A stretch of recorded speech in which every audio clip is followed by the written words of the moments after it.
దేవునికి స్తోత్రం. ప్రియ బిడ్డలారా, ఈ రోజులలో పిల్లలు తల్లిదండ్రులకు ఎంతవరకు లోబడుతున్నారో అని ప్రశ్నించుకున్నచో మనకు అర్థమయ్యేది చాలా తక్కువ అని. పూర్వకాలపు పరిస్థితులకు ఇప్పటి పరిస్థితులకు ఎంతో వ్యత్యాసం ఉందన్న తల్లిదండ్రుల మాటలను వినటలేదు, ఆచరించటలేదు, గౌరవించటలేదు, విధేయులవటలేదు.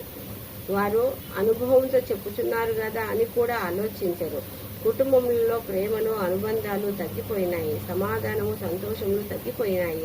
ఎవరికి వారైపోయినారు. ఆత్మీయత తగ్గిపోతూ ఉంది. దేవునితో సంబంధము తగ్గిపోతూ యాదృచ్ఛికమైన జీవన విధానంలో స్వార్థము, జీవపు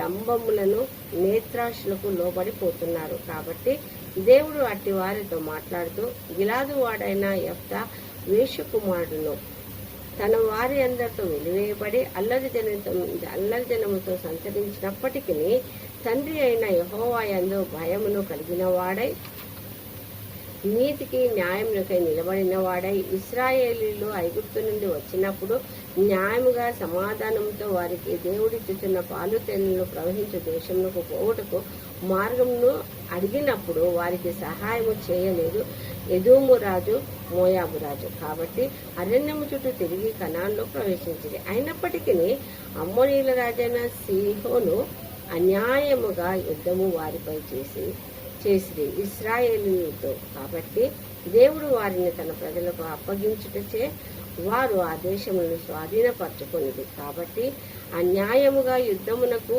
వారిపై చేయుట సరికాదని మిస్పాలో యెహోవా సన్నిధిని తన సంగతిని అంతటిని వివరించి, అమ్మోనీయులను యుద్ధమునందు తనకు అప్పగించిన ఎడల క్షేమముగా తిరిగి వచ్చినప్పుడు నన్ను ఎదుర్కొంటకు నా ఇంటి నుండి వచ్చినది ఏదైనను అది యెహోవాకు ప్రతిష్ఠితము, మరియు దహన బలిగా దాన్ని అర్పించదును అని మొక్కుకొనెను. యెహోవా అతని చేతికి 20 పట్టణములను నిశ్శేషముగా అతనికి చేతికి అప్పగించెను.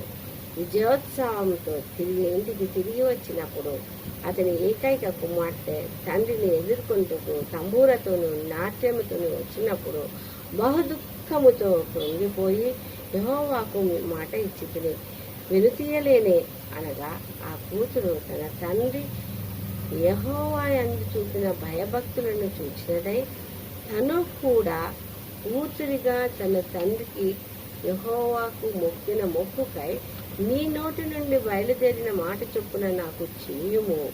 యెహోవాయే నీ శత్రువులైన అమ్మోనీయుల మీద పగ తీర్చుకుని ఉన్నాడని నా కన్యత్వమును గూర్చి ప్రలాపించదనని 2 నెలలు వ్యవధిని తీసుకుని తిరిగి వచ్చినప్పుడు తన మొక్కుబడి చొప్పున ఆమెకు చేసెను. ఆమె పురుషుని ఎరగనే లేదు. కాబట్టి ప్రతి సంవత్సరము ఇశ్రాయేలీయుల కుమార్తెలు 4 దినములు యెఫ్తా కుమార్తెను ప్రసిద్ధి చేయుట తట్టు. కాబట్టి మనము కూడా దేవుని సన్నిధిని భయపడు వారమై వినయ విధేయతలతో సాతానును తెచ్చి ఎన్నో క్లిష్ట పరిస్థితుల్లో దేవుని సహాయముతో వాటిని ఎదుర్కొని జయమును పొందు వారమై, సమాధానమును, ప్రేమను, ఆత్మీయతను కలిగిన వారమై ఉండము. దేవుడి కొద్ది వాక్యమును దీవించుగాక. ఆమేన్, ఆమేన్, ఆమేన్.